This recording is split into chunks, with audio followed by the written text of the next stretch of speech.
ദേവി വിഷമൊന്നും ഉണ്ടാക്കരുതേ. വിനയ,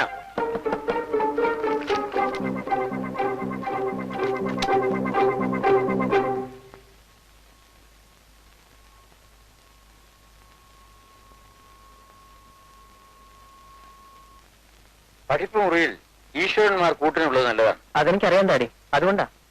good. വിനയ, നീ ഇന്ന് അമ്പലത്തിൽ പോകാറുണ്ടോ? നീ ക്ഷേത്രത്തിൽ പോയി എന്താ പ്രാർത്ഥിക്കാറുള്ളത്? ഞാനൊന്നും അമ്പലത്തിൽ വരുന്നത് നിന്നെ കാണാൻ വേണ്ടിയാണെന്ന് വീട്ടിൽ ആർക്കും അറിയില്ല. അവരുടെ എല്ലാം വിചാരം എനിക്ക് വലിയ ഈശ്വരഭക്തിയാണെന്ന്.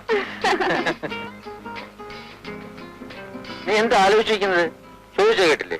ആ, എനിക്കും എന്റെ ഡാഡിക്കും എല്ലാ ഐശ്വര്യങ്ങളും തരണമെന്നാണ് ഞാൻ പ്രാർത്ഥിക്കാറുള്ളത്. യുദ്ധരംഗത്ത് ശത്രുക്കളെ നേരിടേണ്ടി വന്നിട്ടുള്ളപ്പോ കയ്യിലുള്ള ആയുധത്തെക്കാൾ എനിക്ക് ശക്തിയും ധൈര്യവും തന്നിരുന്നത് മനസ്സിലെ ഈശ്വരന്മാരായിരുന്നു.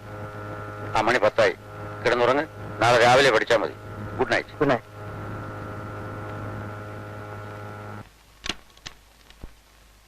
Whew.